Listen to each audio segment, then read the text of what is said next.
The Battle of Morlaix, 1342. The trap that nearly killed England's greatest knight. Brittany's bloodiest trick. The hidden tunnels that shocked the English army. Imagine riding into battle, the wind in your face, your armor gleaming, your sword ready, only to have the very ground beneath you vanish like a bad investment. What happens when an army charges headfirst into an invisible death trap? How did the French turn a battlefield into a medieval minefield? And why was Brittany, a rugged little corner of France, so important that kings, knights, and mercenaries were willing to die for it? Welcome to the Battle of Morlaix, 1342, a clash where the English thought they had come to conquer, only to find themselves falling into disaster, literally. Stay with us as we unravel the tricks, betrayals, and bloodshed of the Battle of Morlaix, where victory and defeat blurred into one. The morning sun crept over the medieval town of Morlaix, gilding its towering stone walls in a deceptive golden hue. It was the kind of morning that poets would sing of, the kind that made one believe the world was at peace.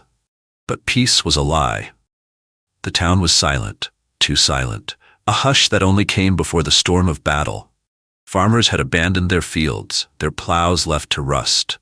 Merchants had bolted their doors, praying their wares would not be pillaged by nightfall. Women and children huddled together, whispering desperate prayers to saints who, if history had taught them anything, rarely answered when war knocked at the door. For days, the English army had been camped outside the town's walls, led by none other than Sir Walter Manny, the lion-hearted warrior whose very name was whispered in dread across France. The French defenders of Morlaix, under Charles of Blois, were bracing for the inevitable. Steel would soon meet steel. Blood would soon stain the earth, and history would be written in the mud. To understand the ferocity of the English attack, one must first understand the man who led them. Born around 1310 in the Low Countries, Sir Walter Manny was not an Englishman by birth, but he might as well have been forged in the very fires of England's war machine. His father, Jean de Manny, was a prominent knight, and young Walter grew up amidst tales of chivalry, honor, and most importantly, war. But war is not a kind tutor. By the time Walter Manny came of age, the world was already a crucible of blood and ambition. England and France had been locked in a century-old struggle, and Edward III of England had found in Manny a man who feared nothing and fought like a demon unchained. A fearless cavalry commander, he led from the front, often hurling himself into the most dangerous fray. Loyalty beyond measure, Edward III trusted him with some of the most critical campaigns. A master of siege warfare, Manny didn't just fight battles, he engineered victories. Impatience, his thirst for glory sometimes blinded him to political maneuvering. Recklessness, his bravado had nearly cost him his life on multiple occasions. Chivalry, ironically, in an age of brutality, Manny still clung to a knight's code. He had fought in the early English raids into France, was instrumental in Edward III's Breton campaigns, and had earned a fearsome reputation. And now he stood before Morlaix, ready to carve his name in history once more. To understand why Sir Walter Manny was now sharpening his sword outside Morlaix, we must rewind a few years. Brittany, that windswept duchy nestled on the northwestern edge of France, was a land of rugged coastline, deep forests, and fiercely independent lords.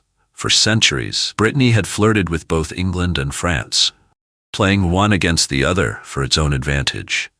But in 1341, everything changed. The Duke of Brittany had died, and because medieval Europe had a talent for making bad situations worse, a succession crisis tore Brittany in two.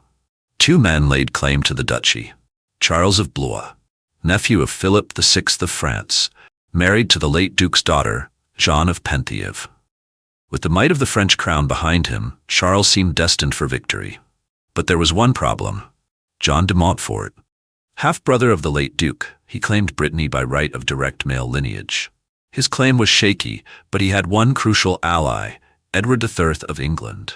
Brittany, once a land of knights and merchants, became a battleground. On the surface, Charles was everything a medieval lord was expected to be: pious, devoted to his cause, and unwaveringly loyal to France. But beneath that polished exterior was a man struggling to keep control over a war that was quickly spiraling out of his grasp. Born in 1319, Charles of Blois was the son of Guy of Blois and Margaret of Valois, Philip VI's sister. His marriage to Jeanne of Penthièvre gave him a legal claim to Brittany, but his power was only as strong as the armies backing him. Deeply religious, Charles was said to spend hours in prayer, even in the midst of war. This, however, was not a battlefield virtue. While his faith was admirable, it also made him rigid and predictable. He lacked the military cunning of men like Edward III or Sir Walter Manny. While a capable leader, Charles often relied too heavily on the French crown's support, failing to win over local Breton lords who despised interference from Paris. This weakness would haunt him.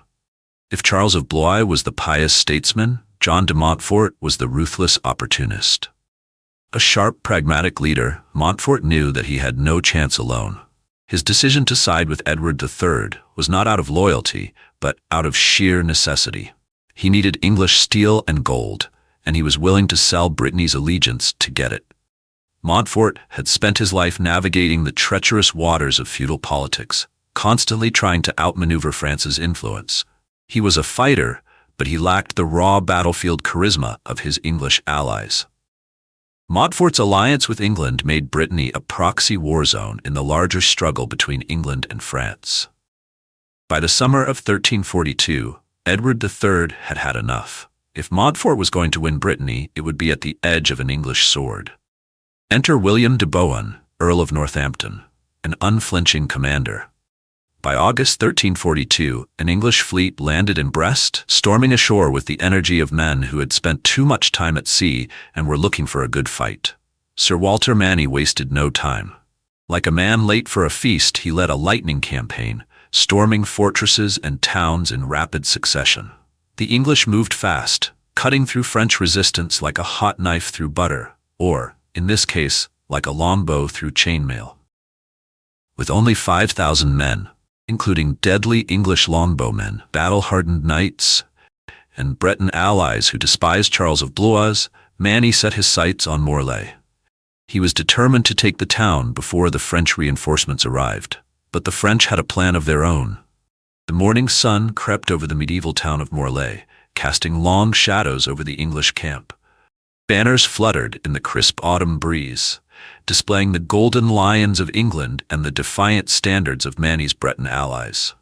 The English troops stood ready, longbowmen with their yew bows slung over their shoulders, knights tightening their armor, and foot soldiers gripping their spears with white-knuckled hands. Atop a hill, Sir Walter Manny surveyed the battlefield, his golden lion-emblazoned surcoat gleaming in the morning light. With a smirk, he turned to his captains and declared, "We take Morlaix by sundown, or we take it before breakfast tomorrow." His men chuckled. Their confidence was high.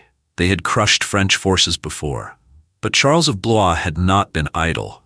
Knowing the English were coming, he had prepared an elaborate trap. French engineers had dug hidden trenches across the battlefield, deep pits covered with thin planks and dirt, strategically placed where they knew the English cavalry would charge. Crossbowmen had been stationed along the town walls, ready to rain down death. French reinforcements, under Hervé VII, Lord of Leon, were already on their way, but they would arrive later than expected due to miscommunication, difficult terrain, and possibly a very long lunch break. The English cavalry surged forward, a thunderous wave of armor and steel. And then, crack! The ground beneath them gave way. Horses screamed as they tumbled into the trenches. Knights crashed down in heaps of twisted metal and broken limbs. Panic spread through the English ranks as crossbow bolts rained down from the walls, slicing through armor and dropping men like flies. From the ramparts, Charles of Blois grinned. The first strike had been devastating. Sir Walter Manny cursed. His opening attack had been shattered before it even began. But if the French thought they had already won, they had severely underestimated English resilience. Realizing his cavalry was trapped, Manny turned to his secret weapon, the longbowmen. English archers, masters of death from a distance, took their positions on a nearby hill. A single command rang out. Loose! A black cloud of arrows blotted out the sun. French crossbowmen fell in droves, their lighter armor offering no protection. Horsemen crumpled, arrows piercing through plate and mail. Even defenders on the town walls were struck down, their helmets sprouting English shafts like cursed porcupines. For a moment, it seemed like the English had turned the tide. But then, disaster. Even as the English pressed the attack, trouble loomed on the horizon. A dust cloud signaled the arrival of French reinforcements. A scout galloped back to Manny, his face pale. "My lord, thousands of French reinforcements approach." Manny clenched his fists. He had two choices: fight and risk being surrounded, retreat and save his army. For all his ferocity, Manny was no fool. He ordered his men to fall back into the woods nearby, forming a tight defensive ring. Charles of Blois, thinking the English were routed, charged in pursuit. But Manny had a trap of his own. Hidden within the woods, the longbowmen struck again, firing from cover. The confident French rode straight into a nightmare. Knights toppled like wheat before a scythe.